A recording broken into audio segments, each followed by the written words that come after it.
Hello everyone, this is Monica. I hope you all had an amazing week this week.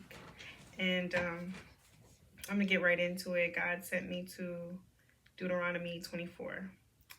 Now, in Deuteronomy 24, Moses was speaking to the Israelites. Now, in reference to this particular passage, the Israelites were still in the wilderness.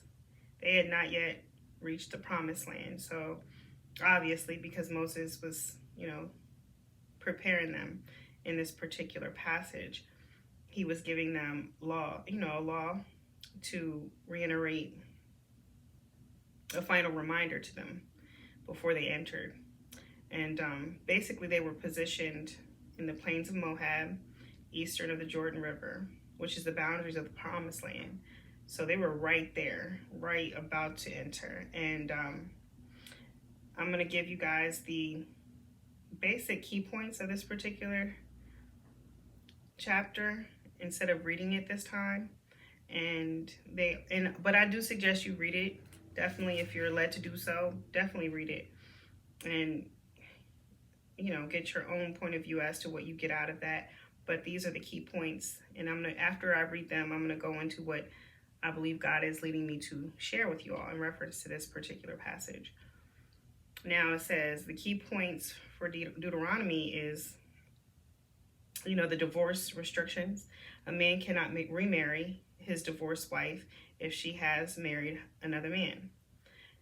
And for newlyweds, there was an exemption. They basically are saying that the newly married man, should not be sent to war for a year to focus on his wife. And also, it speaks about protecting the poor. When taking a pledge from someone in debt, one should not take their essential clothing or even enter their home to collect it. It also speaks about the leprosy regulations. It instructs on how to handle cases of leprosy following the Levitical law. And it also speaks of fair treatment of workers. Wages should be paid promptly to avoid exploiting the laborers. That being said, the way I seen and the way it was given to me is how can we personally, because we don't have laws like this in reference to preparing for, to me, an answered prayer would be a form of the promised land, so to speak, especially depending on the magnitude of the answered prayer, and what you're going through.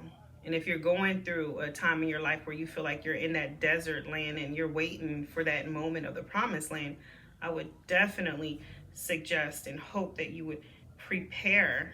And I'm not sure specifically your circumstances, but for me personally, my preparation for moments like that would be to better myself. For me, I had to learn to put time aside for me. So when I get to the point of my so-called promised land, I would definitely have time to even enjoy it, because I would get so caught up in life, I wouldn't know how to. So that being one example. I could also give an example of marriage. If I'm preparing for marriage, for me personally, I want to do my part to learn how I can become a better partner, whether it's learning how to have important communications, skills and building them, and just learning how to,